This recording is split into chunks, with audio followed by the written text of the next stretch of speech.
ಕುರಿತಂತೆ ಹೆಚ್ಚಿನ ಮಾಹಿತಿಯನ್ನು ನೀಡೋದಕ್ಕೆ ನಮ್ಮ ವಾಹಿನಿಯ ಪ್ರಧಾನ ಸಂಪಾದಕರಾದ ಹೊನ್ನಾಳಿ ಚಂದ್ರಶೇಖರ್ ಅವರು ನಮ್ಮೊಂದಿಗೆ ದೂರವಾಣಿ ಸಂಪರ್ಕದಲ್ಲಿದ್ದಾರೆ. ಹೊನ್ನಾಳಿ ಚಂದ್ರಶೇಖರ್ ಅವರೇ, ಮುಂದಿನ ಬಾರಿಯೂ ಕೂಡ ಪ್ರಧಾನಿ ಗದ್ದುಗೆಯನ್ನ ಏರೋದು ನರೇಂದ್ರ ಮೋದಿ ಅವರೇ ಅನ್ನುವಂಥದ್ದು ಖಚಿತವಾಗಿದೆ. ಇವತ್ತು ಎನ್ಡಿಎ ಮೈತ್ರಿಕೂಟದಲ್ಲಿ ಏನೆಲ್ಲ ಚರ್ಚೆಗಳು ನಡೆದಿದೆ, ಏನಿದೆ ಇದ್ರ ಬಗ್ಗೆ ಮಾಹಿತಿ? ನಯನ, ದೆಹಲಿಯಲ್ಲಿ ಎನ್ಡಿಎ ಮೈತ್ರಿಕೂಟದ ಸಭೆಯಾಗಿದೆ. ಎನ್ಡಿಎ ಅಂಗಪಕ್ಷದ ಎಲ್ಲಾ ನಾಯಕರು ಸಹ ಈ ಸಭೆಯಲ್ಲಿ ಭಾಗವಹಿಸಿದ್ದಾರೆ. ನಿತೀಶ್ ಕುಮಾರ್, ಜೆಡಿಯುನ ನಿತೀಶ್ ಕುಮಾರ್ ಆಗಿರ್ಬೋದು, ತೆಲುಗು ದೇಶಂನ ಚಂದ್ರಬಾಬು ನಾಯ್ಡು ಮತ್ತು ಕರ್ನಾಟಕದ ಜೆಡಿಎಸ್ನ ಕುಮಾರಸ್ವಾಮಿ ಸೇರಿದಂತೆ ಎಲ್ಲಾ ನಾಯಕರು ಭಾಗವಹಿಸಿದ್ದಾರೆ. ಬಿಜೆಪಿ ಶಾಸಕಾಂಗ ಪಕ್ಷದ ನಾಯಕರಾಗಿ ನರೇಂದ್ರ ಮೋದಿ ಅವರು ಆಯ್ಕೆಯಾದ್ರು. ನಂತರ ಎನ್ಡಿಎ ಶಾಸಕಾಂಗ ಪಕ್ಷದ ನಾಯಕರಾಗಿ ನರೇಂದ್ರ ಮೋದಿ ಅವರನ್ನೇ ಆಯ್ಕೆ ಮಾಡಲಾಗಿದೆ. ಹಾಗಾಗಿ ಮುಂದಿನ ಪ್ರಧಾನಿಯಾಗಿ ಅವರೇ ಅಧಿಕಾರ ಮಾಡೋದು ಖಚಿತವಾಗಿದೆ. ಮತ್ತು ಈಗ ಅವರು ಸರ್ಕಾರವನ್ನು ರಚನೆ ಮಾಡಲಿಕ್ಕೆ ರಾಷ್ಟ್ರಪತಿಗಳ ಮುಂದೆ ಕ್ಲೇಮ್ ಸಹ ಮಾಡಲಿದ್ದಾರೆ. ಈ ಮೂಲಕ ಮತ್ತೊಮ್ಮೆ 3ನೇ ಬಾರಿ ನರೇಂದ್ರ ಮೋದಿ ಅವರು ಭಾರತದ ಪ್ರಧಾನಿ ಆಗ್ತಾ ಇದ್ದಾರೆ. ಮತ್ತು ಈ ನಡುವೆ ಒಟ್ಟು 11 ಜನರ ಎನ್ಡಿಎ ಸಮಿತಿಯನ್ನು, ಅಂದ್ರೆ ಒಂದು ಸಂಚಾಲನ ಸಮಿತಿಯನ್ನು ಸಹ ರಚನೆ ಮಾಡಲಾಗಿದೆ. ಬಿಜೆಪಿ ರಾಷ್ಟ್ರೀಯ ಅಧ್ಯಕ್ಷ ಅಮಿತ್ ಶಾ, ನರೇಂದ್ರ ಮೋದಿ ಮತ್ತು ಕುಮಾರಸ್ವಾಮಿ, ನಿತೀಶ್ ಕುಮಾರ್, ಚಂದ್ರಬಾಬು ನಾಯ್ಡು ಸೇರಿದಂತೆ ಎಲ್ಲಾ ಅಂಗ ಪಕ್ಷಗಳ ಒಬ್ಬೊಬ್ಬ ಸದಸ್ಯರಿದ್ದಾರೆ. ಮತ್ತೆ ನಿತೀಶ್ ಅವರ ಜೆಡಿಯು ಪಕ್ಷದಿಂದ 3 ಜನ ಸದಸ್ಯರು ಆ ಸಮಿತಿಯಲ್ಲಿದ್ದಾರೆ. ಚಂದ್ರಬಾಬು ನಾಯ್ಡು ಅವರ ತೆಲುಗು ದೇಶಂ ಪಕ್ಷದಿಂದ ಸಹ 3 ಜನ ಸದಸ್ಯರಿದ್ದಾರೆ. ಮತ್ತೆ ಬಿಜೆಪಿ ಸದಸ್ಯರಿದ್ದಾರೆ. ಈ ರೀತಿ ಒಂದು ಎನ್ಡಿಎ ಒಂದು ಸಂಚಾಲನ ಸಮಿತಿಯನ್ನು ಸಹ ಮಾಡಲಾಗಿದೆ. ಈ ಸಭೆಯಲ್ಲಿ ಬಹಳ ಪ್ರಮುಖವಾಗಿ ನರೇಂದ್ರ ಮೋದಿ ಅವರನ್ನ ಶಾಸಕಾಂಗ ಪಕ್ಷದ ನಾಯಕನಾಗಿ ಆಯ್ಕೆ ಮಾಡೋದೇ ವಿಷಯವಾಗಿತ್ತು. ಅದರಂತೆ ನರೇಂದ್ರ ಮೋದಿ ಅವರನ್ನ ಆಯ್ಕೆ ಮಾಡಿದ್ದು. ಈಗ ಅವರು ರಾಷ್ಟ್ರಪತಿಗಳಿಗೆ ತಮ್ಮ ಕ್ಲೇಮ್ ಅನ್ನ ಮುಟ್ಟಿಸ್ತಾರೆ, ಹಕ್ಕನ್ನ ಮುಟ್ಟಿಸ್ತಾರೆ ಸರ್ಕಾರ ರಚನೆಗೆ. ಯಾಕಂದ್ರೆ 272 ಏನೋ ಮ್ಯಾಜಿಕ್ ನಂಬರ್ ಇತ್ತು, ಅದನ್ನ ದಾಟಿ ಈಗ 293 ಸ್ಥಾನಗಳನ್ನ ಎನ್ಡಿಎ ಪಡೆದುಕೊಂಡಿದೆ. ಹಾಗಾಗಿ ಅವರಿಗೆ ಬಹುಮತ ಇರೋದ್ರಿಂದ ಅವರು ಹಕ್ಕನ್ನ ಮಂಡಿಸ್ತಿದ್ದಾರೆ. 8ನೇ ತಾರೀಕು ಅವರು ಪ್ರಮಾಣ ವಚನ ಸ್ವೀಕರಿಸುವುದು ಸಹ ಖಚಿತವಾಗಿದೆ. ಹಾಗಾಗಿ ಈಗೇನು ಇಂಡಿಯಾ ಮೈತ್ರಿಕೂಟಕ್ಕೆ ತಾವು ಅಧಿಕಾರಕ್ಕೆ ಬರಬಹುದು ಅಂತ ಒಂದು ನಿರೀಕ್ಷೆಗಳಿತ್ತು, ಅದೆಲ್ಲ ಮುಗಿಲಿದೆ. ಈಗ ಇಂಡಿಯಾ ಮೈತ್ರಿಕೂಟ ವಿರೋಧ ಪಕ್ಷವಾಗಿ ಸಂಸತ್ತಿನಲ್ಲಿ ಕೆಲಸ ಮಾಡಬೇಕಾಗುತ್ತೆ. ಓಕೆ, ಇನ್ನು ಕೇಂದ್ರದಲ್ಲಿ ಯಾರಿಗೆಲ್ಲ ಸಚಿವ ಪಟ್ಟ ಸಿಗ್ಬೋದು? ಅಂದ್ರೆ ರಾಜ್ಯದಲ್ಲಿ ಎಚ್.ಡಿ. ಕುಮಾರಸ್ವಾಮಿ ಅವರಿಗೆ ಸಿಗುವ ಸಾಧ್ಯತೆ ಇದೆಯಾ? ಇನ್ನು ಶಿವಮೊಗ್ಗದಲ್ಲಿ 4ನೇ ಬಾರಿ ರಾಘವೇಂದ್ರ ಅವರು ಕೂಡ ಗೆಲುವನ್ನ ಕಂಡಿದ್ದಾರೆ. ಅವರಿಗೆ ಏನಾದ್ರೂ ಸಚಿವ ಸ್ಥಾನ ಸಿಗುವ ಸಾಧ್ಯತೆ ಇದೆಯಾ? ಈ ಬಾರಿ ಸಚಿವ ಸ್ಥಾನಕ್ಕೆ ಎನ್ಡಿಎ ಮೈತ್ರಿಕೂಟದಲ್ಲಿ ಬಹಳ ಬೇಡಿಕೆ ಇರೋದು ಮತ್ತೆ ಒತ್ತಡ ಇರೋದು ಸಹ ಸಹಜವೇ. ಯಾಕಂದ್ರೆ ಬಿಜೆಪಿ ಮ್ಯಾಜಿಕ್ ನಂಬರ್ಗಿಂತ ಜಾಸ್ತಿ ಸಂಸದರ ಆಯ್ಕೆ ಆಗಿಲ್ಲ. ಹಾಗಾಗಿ ಮೈತ್ರಿಕೂಟದ ಇತರೆ ಪಕ್ಷಗಳನ್ನು ನಂಬಿಕೊಂಡೇ ಅಧಿಕಾರವನ್ನು ಮಾಡಬೇಕಾಗುತ್ತೆ. ಈ ದಿಸೆಯಲ್ಲಿ ಚಂದ್ರಬಾಬು ನಾಯ್ಡು ಅವರು ಹಲವು ಪ್ರಮುಖ ಹುದ್ದೆಗಳಿಗೆ ಬೇಡಿಕೆಯನ್ನು ಇಟ್ಟಿದ್ದಾರೆ. ಸ್ಪೀಕರ್ ಸ್ಥಾನವನ್ನು ನಮಗೆ ಕೊಡಬೇಕು ಅಂತೇಳಿ ತೆಲುಗುದೇಶಂ ಪಕ್ಷ ಬೇಡಿಕೆಯನ್ನು ಇಟ್ಟಿದೆ. ಮತ್ತೆ ಬಹಳ ಪ್ರಮುಖವಾದ ಖಾತೆಗಳಿದ್ದಾವೆ, ಆ ಖಾತೆಗಳನ್ನು ನಮಗೆ ಕೊಡಬೇಕು ಅಂತಿದೆ. ಹ್ಯೂಮನ್ ರಿಸೋರ್ಸ್ ಆಗಿರ್ಬೋದು, ಫೈನಾನ್ಸ್ ಮತ್ತೆ ರಕ್ಷಣಾ, ಗೃಹ, ಈ ಇಲಾಖೆಗಳನ್ನ ನಮಗೆ ಕೊಡಬೇಕು ಅಂತ ಚಂದ್ರಬಾಬು ನಾಯ್ಡು ಅವರು ಬೇಡಿಕೆ ಇಟ್ಟಿದ್ದಾರೆ ಅಂತ ಹೇಳಿ ಸುದ್ದಿಗಳು ಬರ್ತಾ ಇದೆ. ಇನ್ನು ನಿತೀಶ್ ಕುಮಾರ್ ಅವರು ಸಹ ಬಹಳ ಪ್ರಮುಖವಾದ ಸಚಿವ ಸ್ಥಾನದ ಬೇಡಿಕೆಯನ್ನ ಅವರು ಎನ್ಡಿಎ ಮುಂದೆ ಇಟ್ಟಿದ್ದಾರೆ. ನಮಗೆ ಈ ಸಚಿವ ಸ್ಥಾನಗಳು ಬೇಕು ಅಂತ ಹೇಳಿ. ಹಾಗಾಗಿ ಬಿಜೆಪಿಗೆ ಈ ಬಾರಿ ಸಚಿವ ಸಂಪುಟದಲ್ಲಿ ಒಂದಿಷ್ಟು ಕಡಿಮೆ ಪ್ರಾತಿನಿಧ್ಯ ಆಗಬಹುದು. ಹೆಚ್ಚು ಸಂಸದರು ಬಿಜೆಪಿಯಿಂದ ಆಯ್ಕೆಯಾಗಿದ್ರು ಸಹ ಅಂಗಪಕ್ಷಗಳನ್ನ ಸಮಾಧಾನ ಮಾಡಬೇಕಾದ ಬಹಳ ದೊಡ್ಡ ಜವಾಬ್ದಾರಿ ಎನ್ಡಿಎ ಮೈತ್ರಿಕೂಟಕ್ಕಿದೆ. ಹಾಗಾಗಿ ಪ್ರಮುಖ ಖಾತೆಗಳು ಈ ಬಾರಿ ಬಿಜೆಪಿಗೆ ಸಿಗುತ್ತಾ, ನಂತರದ ಹಂತದ ಮಾತುಕತೆಗಳಲ್ಲಿ ಅದು ಯಾವ ರೀತಿ ಔಟ್ಕಮ್ ಬರುತ್ತೆ ಅಂತ ಹೇಳಿ ನೋಡ್ಬೇಕಾಗಿದೆ. ಈಗ ಶಿವಮೊಗ್ಗದಿಂದ ರಾಘವೇಂದ್ರ ಅವರು 4ನೇ ಬಾರಿ ಸಂಸದರಾಗಿ ಆಯ್ಕೆಯಾಗಿದ್ದಾರೆ. ರಮೇಶ್ ಜಿಗಜಿಣಗಿ ಅವರು ಕರ್ನಾಟಕದವರೇ 7 ಬಾರಿ ಆಯ್ಕೆಯಾಗಿದ್ದಾರೆ ಸಂಸದರಾಗಿ. ಹಾಗಾಗಿ ಬಹಳ ಸುದೀರ್ಘವಾಗಿ ಆಯ್ಕೆಯಾಗಿ ಬರ್ತಾ ಇರ್ತಕ್ಕಂಥ ಹಲವು ಜನ ಕರ್ನಾಟಕದಲ್ಲೇ ಇದ್ದಾರೆ. ಆದ್ರೆ ಬಿಜೆಪಿ ಯಾರಿಗೆ ಆದ್ಯತೆ ಕೊಡುತ್ತೆ, ಈ ಮೈತ್ರಿಕೂಟದ ಏನು ಅಲ್ಲಿ ಸವಾಲುಗಳು ಬರುತ್ತೆ, ಮತ್ತೇನು ಒಂದು ಮಿನಿಮಮ್ ಪಾಯಿಂಟ್ ಏನ್ ಕಾರ್ಯಕ್ರಮವನ್ನ ಮಾಡ್ತಾರೆ, ಅದರ ಆಧಾರದ ಮೇಲೆ ಸಚಿವ ಸಂಪುಟದ ಹಂಚಿಕೆ ಆಗೋದು ಖಚಿತ. ಆದ್ರೆ ಅಂಗಪಕ್ಷಗಳು ಬಹಳ ಪ್ರಮುಖವಾಗಿ ತೆಲುಗುದೇಶಂ ಮತ್ತು ಜೆಡಿಯು ಈ 2 ಪಕ್ಷಗಳು ಪ್ರಮುಖ ಖಾತೆಗಳಿಗೆ ಬೇಡಿಕೆಯನ್ನು ಇಟ್ಟಿರೋ ದಿಶೆಯಲ್ಲಿ ಪ್ರಮುಖ ಖಾತೆಗಳನ್ನ ಬಿಜೆಪಿ ತನ್ನಲ್ಲೇ ಉಳಿಸ್ಕೊಳ್ಳುತ್ತಾ ಅಥವಾ ಬೇರೆಯವರಿಗೆ ಕೊಡುತ್ತಾ ಅನ್ನೋದು ಇನ್ನೂ ಚರ್ಚೆ ಆಗಬೇಕಾಗಿದೆ. ಮತ್ತು ಪ್ರಧಾನಿ ನರೇಂದ್ರ ಮೋದಿ ಅವರ ಪ್ರಮಾಣ ವಚನ ಸ್ವೀಕಾರ ಮಾಡುವ ಸಂದರ್ಭದಲ್ಲಿ ಯಾರು ಸಚಿವರಾಗಿ ಪ್ರಮಾಣ ವಚನವನ್ನು ಸ್ವೀಕಾರ ಮಾಡ್ತಾರೆ ಅನ್ನೋದು ಸಹ ಇಲ್ಲಿ ಚರ್ಚೆಯ ವಿಷಯ ಆಗಿದೆ. ಮತ್ತೆ ಬಹಳ ಪ್ರಮುಖವಾಗಿ ಇದುವರೆಗೂ ಬಿಜೆಪಿ ಉಪ ಪ್ರಧಾನಿ ಪಟ್ಟವನ್ನ ಈ ಹಿಂದೆ ವಾಜಪೇಯಿ ಅವರಿದ್ದಾಗ ಅಡ್ವಾಣಿ ಅವರು ಉಪ ಪ್ರಧಾನಿಯಾಗಿದ್ರು. ಅದಾದ ನಂತರ ನರೇಂದ್ರ ಮೋದಿ ಅವರು ಅಧಿಕಾರಕ್ಕೆ ಬಂದ ಮೇಲೆ ಉಪ ಪ್ರಧಾನಿಯಾಗಿ ಯಾರಿಗೂ ಮಾಡಿದ್ದಿಲ್ಲ.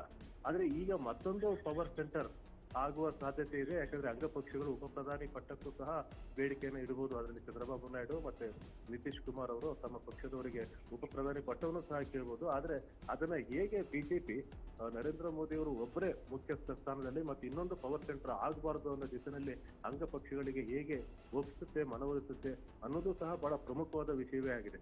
ಹಾಗಾಗಿ ಈ ಬಾರಿ ಸಚಿವ ಸಂಪುಟಕ್ಕೆ ಸಾಕಷ್ಟು ಪೈಪೋಟಿ ಇದೆ. ಮತ್ತೆ ಬಿಜೆಪಿಯಲ್ಲಿ ಹಲವು ನಾಯಕರಿದ್ದಾರೆ.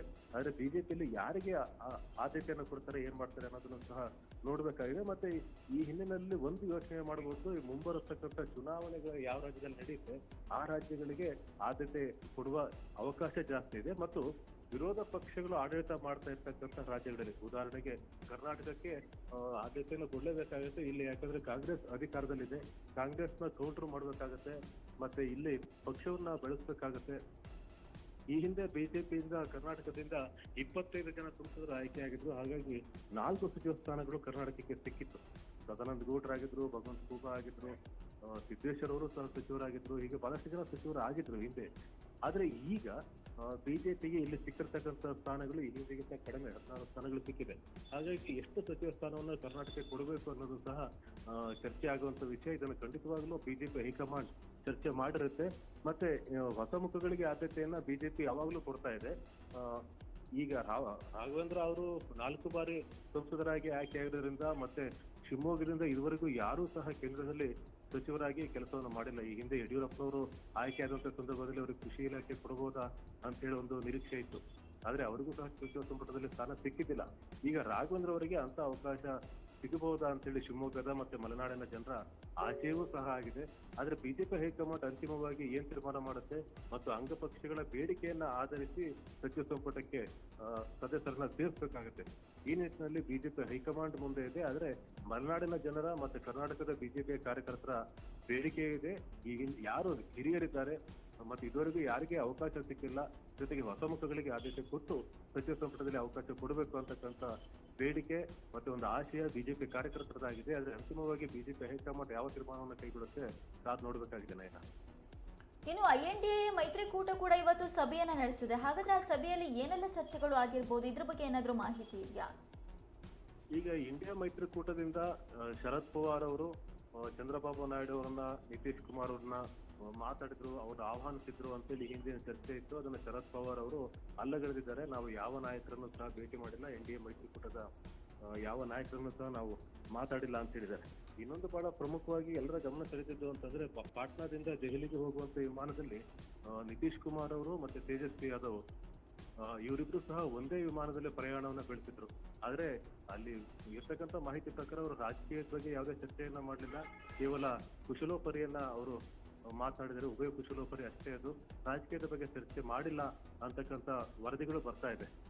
ಹಾಗಾಗಿ ಈಗ ಅವರಿಗೆ ಇದ್ದಂತ ಅವಕಾಶ ಇಲ್ಲ. ಈಗ ಅಂದ್ರೆ ಚಂದ್ರಬಾಬು ನಾಯ್ಡು ಆಗ್ಲಿ ಅಥವಾ ನಿತೀಶ್ ಕುಮಾರ್ ಆಗ್ಲಿ NDA ಮೈತ್ರಿಕೂಟವನ್ನು ಬಿಟ್ಟು ಇಂಡಿಯಾ ಮೈತ್ರಿಕೂಟಕ್ಕೆ ಬೆಂಬಲ ಕೊಡ್ತಾರೆ ಅಂತಕ್ಕಂಥ ಆಶಾಭಾವನೆ ಈಗ ಇಂಡಿಯಾ ಮೈತ್ರಿಕೂಟದಲ್ಲಿ ಯಾರಿಗೂ ಇಲ್ಲ ಆಗಿದೆ. ಹಾಗಾಗಿ ಅವರು ಬಹುತೇಕ ವಿರೋಧ ಪಕ್ಷದಲ್ಲೇ ಕುಳಿತುಕೊಂಡು ಕೆಲಸವನ್ನ ಮಾಡಬೇಕಾಗುತ್ತೆ. ಮತ್ತೆ ಇಂತಹ ರಿಸ್ಕ್ ಅನ್ನ ತೆಗೆದುಕೊಳ್ಳಿಕ್ಕೂ ಸಹ ಇಂಡಿಯಾ ಮೈತ್ರಿಕೂಟ ಹಿಂದೆ ಮುಂದೆ ನೋಡ್ತಾ ಇದೆ.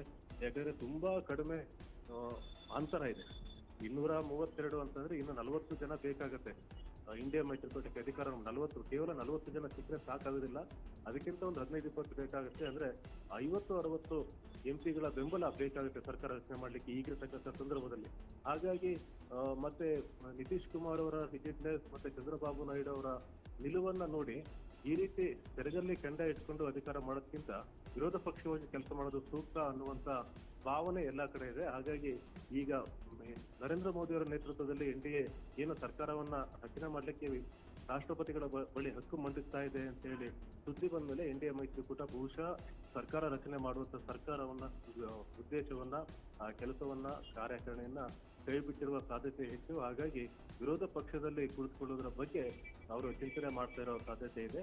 ಮತ್ತು ಬಹಳ ಮುಖ್ಯವಾಗಿ ಈಗ ಇಂಡಿಯಾ ಮೈತ್ರಿಕೂಟದಲ್ಲಿ ಇರ್ತಕ್ಕಂಥ ಎಲ್ಲಾ ಅಂಗ ಪಕ್ಷಗಳ ಸಂಸದರನ್ನ ಒಂದೇ ಕಡೆ ಉಳಿಸ್ಕೊಳ್ಳೋದು ಮತ್ತೆ ಅವರು ಬಿಟ್ಟು ಹೋಗದ ಇರೋ ಹಾಗೆ ನೋಡ್ಕೊಳ್ತಕ್ಕಂಥ ಒಂದು ದೊಡ್ಡ ಜವಾಬ್ದಾರಿ ಇಂಡಿಯಾ ಮೈತ್ರಿಕೂಟಕ್ಕಿದೆ. ಯಾಕಂದ್ರೆ NDA ಮೈತ್ರಿಕೂಟ ಈಗಿರ್ತಕ್ಕಂಥ 292 ಏನು ಈ ಅಂಕಿ ಇದೆ, ಇದನ್ನ ಕನಿಷ್ಠ 300 ತಲುಪಿಸ್ಬೇಕು, 300 ದಾಟಿಸ್ಬೇಕು ಅನ್ನುವಂತ ಗುರಿಯನ್ನ ಹೊಂದಿ ಕಾರ್ಯಾಚರಣೆ ಮಾಡೋದ್ರಲ್ಲಿ ಯಾವುದೇ ಅನುಮಾನ ಇಲ್ಲ. ಮುಂದಿನ ದಿನಗಳಲ್ಲಿ ಸುಭದ್ರ ಸರ್ಕಾರ ಬೇಕು ಅಂತಂದ್ರೆ ಈಗ ಇರ್ತಕ್ಕಂಥ ಕೇವಲ 20+20 ಮ್ಯಾಜಿಕ್ ನಂಬರ್ಗಿಂತ +20 ಅಂಕಿ ಏನಿದೆ ಇದರಲ್ಲೇ ಸರ್ಕಸ್ ಮಾಡೋದು ಬಹಳ ಕಷ್ಟ ಅಂತಕ್ಕಂಥ ಭಾವನೆ NDA ಮೈತ್ರಿಕೂಟದಲ್ಲಿದೆ. ಹಾಗಾಗಿ ಇಂಡಿಯಾ ಮೈತ್ರಿಕೂಟಕ್ಕೆ ತನ್ನ ಅಂಗಪಕ್ಷದ ಸಂಸದರನ್ನ ಒಟ್ಟಾಗಿ ಉಳಿಸ್ಕೊಳ್ಬೇಕಾದಂತ ಒಂದು ದೊಡ್ಡ ಸವಾಲಿದೆ. ಹಾಗಾಗಿ ಮುಂದಿನ ದಿನಗಳಲ್ಲಿ ಯಾವ ರೀತಿ ಬೆಳವಣಿಗೆ ಆಗುತ್ತೆ ಏನೋ ಅಂತಕ್ಕಂಥ ಚಿಂತನೆ ಇದೆ. ಹಾಗಾಗಿ ಇಂಡಿಯಾ ಮೈತ್ರಿಕೂಟ ಸರ್ಕಾರ ರಚನೆ ಮಾಡುವ ಕಸರತ್ತನ್ನ ಕೈಬಿಟ್ಟಿರುವ ಸಾಧ್ಯತೆ ಹೆಚ್ಚು.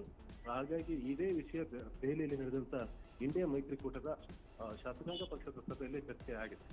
ನಯನ, ಓಕೆ, ಇನ್ನು ರಾಹುಲ್ ಗಾಂಧಿ ಅವರು ಕೂಡ ಹೇಳಿದ್ರು, ನಾವು ಮಿತ್ರ ಪಕ್ಷಗಳ ಜೊತೆ ಮಾತುಕತೆಯನ್ನ ನಡೆಸ್ತೀವಿ, ಆ ಮೂಲಕ ಸರ್ಕಾರ ರಚನೆ ಆಗೋ ಬಗ್ಗೆ ನಾವು ತೀರ್ಮಾನವನ್ನ ತೆಗೆದುಕೊಳ್ತೀವಿ ಅಂತ ಮಲ್ಲಿಕಾರ್ಜುನ ಖರ್ಗೆ ಅವರು ಕೂಡ ಅದೇ ಪುನರುಚ್ಚರಿಸಿದ್ರು.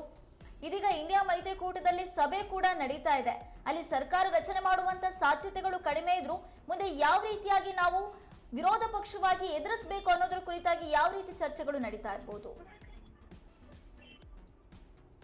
ನಯನ, ಬಹಳ ಪ್ರಮುಖವಾಗಿ ಈ ಬಾರಿಯ ಚುನಾವಣೆಯಲ್ಲಿ ಬಿಜೆಪಿ ಮತ್ತೆ NDA ಜನರ ಮುಂದೆ ಇಟ್ಟಿರ್ತಕ್ಕಂಥ ವಿಷಯಗಳೇನಿದೆ, ಮೋದಿಕಾ ಗ್ಯಾರಂಟಿ ಅನ್ನುವಂಥ ಗ್ಯಾರಂಟಿ ವಿಷಯಗಳಾಗಿರ್ಬೋದು, ಮತ್ತೆ ನಾವು ಸರ್ಕಾರ ರಚನೆ ಮಾಡಿದ್ರೆ ನಾವು ಬಹಳ ಪ್ರಮುಖವಾಗಿ POKಯನ್ನ ಪಾಕ್ ಆಕ್ಯುಪೈಡ್ ಕಾಶ್ಮೀರವನ್ನ ನಮ್ಮದೇ ಭಾಗ ಅದು ನಾವು ತೀರಿಸ್ಕೊಳ್ತೇವೆ ಅಂತ ಹೇಳಿದ್ದಾಗಿರ್ಬೋದು, ಮತ್ತೆ ಏಕರೂಪದ ನಾಗರಿಕ ಸಂಹಿತೆ ಆಗಿರ್ಬೋದು, ನಂತರ ಈ ಒಂದು ದೇಶ ಒಂದು ಚುನಾವಣೆ ಅಂತ ಅಂಶಗಳಾಗಿರ್ಬೋದು.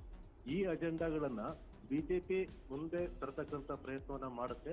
ಇದನ್ನ ತಡೆಯುವ ನಿಟ್ಟಿನಲ್ಲಿ ಅಂದ್ರೆ ಬಿಜೆಪಿ ತನ್ನ ಕಾರ್ಯಸೂಚಿಯನ್ನ ತಡೆಯುವ ನಿಟ್ಟಿನಲ್ಲಿ ಇಂಡಿಯಾ ಮೈತ್ರಿಕೂಟ ಮುಂದಿನ ದಿನಗಳಲ್ಲಿ ವಿರೋಧ ಪಕ್ಷವಾಗಿ ಸಮರ್ಥವಾಗಿ ಕೆಲಸ ಮಾಡಬಹುದು ಅಂತಕ್ಕಂಥ ಚಿಂತನೆ ಇಂಡಿಯಾ ಮೈತ್ರಿಕೂಟದಲ್ಲಿದೆ.